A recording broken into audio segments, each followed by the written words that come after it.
আসসালামু আলাইকুম। আজকে একটি অত্যন্ত খুবই খুবই গুরুত্বপূর্ণ একটি বক্তব্য দিয়েছেন বিএনপির ভারপ্রাপ্ত চেয়ারম্যান জনাব তারেক রহমান। আমার মনে হয় এই বক্তব্যের পরে বাংলাদেশ জাতীয়তাবাদী দলের যে সমস্ত নেতা কর্মীরা রয়েছেন তারা আমার মনে হয় একদম পরিষ্কার হয়েছেন যে সত্যি মানে বিএনপি আসলে কি চায়, বিএনপির ভারপ্রাপ্ত চেয়ারম্যান জনাব তারেক রহমান কি চান, কিংবা বেগম খালেদা জিয়া কী চান, কিংবা বাংলাদেশ জাতীয়তাবাদী দল আসলে কী চান, সেটা আমার মনে হয় খুব পরিষ্কার হয়ে গিয়েছে। যেখানে তিনি বলেছেন যে কারো দ্বারা, অর্থাৎ নেতা কর্মীদের কারো দ্বারা যদি জনগণ তাদের উপরে যদি আস্থা না রাখতে পারেন, তাহলে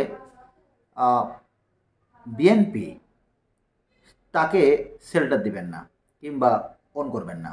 অর্থাৎ ব্যাপারটা এরকম যে কোনো ব্যক্তি যদি তার কৃতকর্মের কারণে কিংবা অতি উশৃঙ্খল হয়ে যদি কোনো কিছু কাজ করে থাকেন, দলকে ভাঙিয়ে, দলকে আপনার দলের নাম ভাঙিয়ে, নেতার নাম ভাঙিয়ে, কিংবা কোনো নেতাই যদি দলের নাম ভাঙিয়ে যদি কোনো কিছু করেন যেগুলা আপনার মানুষের চোখে, জনগণের চোখে অত্যন্ত খারাপ, যেগুলোর কারণে জনগণ বিএনপির উপর থেকে আস্থা হারিয়ে ফেলেন, এই সমস্ত কাজ যদি কোনো ব্যক্তি করেন, তাহলে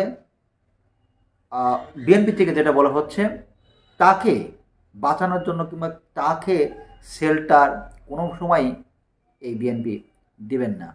এমন কথাও বলেছেন যে প্রয়োজনে বিএনপিকে তার আপনার স্বার্থবাদী হতে হবে আর কি, মানে এই ক্ষেত্রে। অর্থাৎ কেউ যদি এই ধরনের কোনো অন্যায় করে, মানুষের উপর যদি কেউ যদি অবিচার করে, কোনো মানুষকে যদি নির্যাতন করে, সেই কারণে আপনার যদি জনগণের আস্থা যদি ক্ষুণ্ণ হয়, নষ্ট হয়, এই কারণে ওই ব্যক্তিকে দল কোনোভাবেই শেল্টার দিবেন না। অর্থাৎ পরিষ্কার, একদম পরিষ্কার।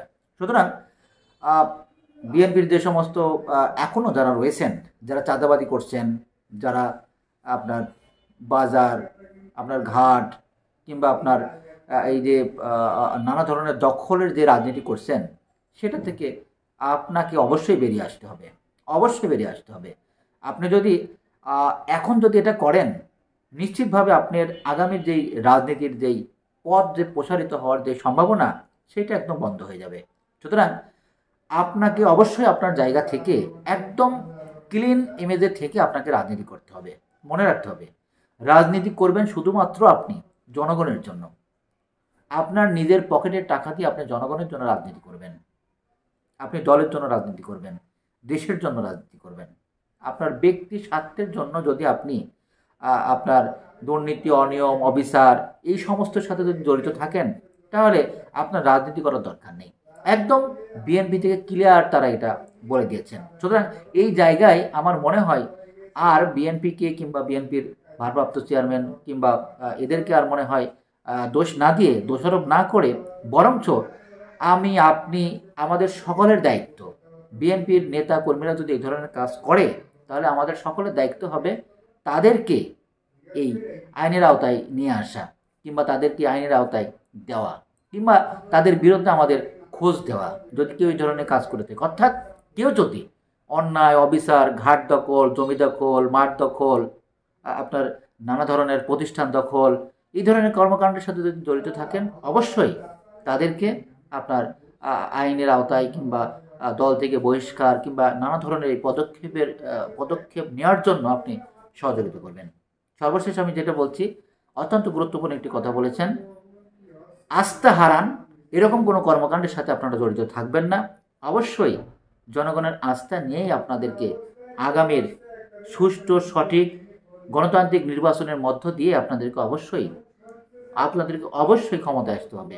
অর্থাৎ নির্বাচন ছাড়া মেরে ধরে কিংবা ওই ডামি রাতের এই সমস্ত নির্বাচন করে আপনার ক্ষমতায় আসার কিংবা রাজনীতি করার এই স্বপ্ন থেকে আপনি বের হয়ে আসেন, এখনই বের হয়ে আসেন। অবশ্যই আপনাকে আপনার এলাকার, আপনার গ্রামের মানুষজনকে আপনার নিয়ে আপনাদেরকে কাজ করতে হবে মেহনতি মানুষের জন্য, কাজ করতে হবে এ দেশের জন্য। সবাই ভালো থাকবেন। আসসালামু আলাইকুম ওয়া রাহমাতুল্লাহি ওয়া বারাকাতুহু।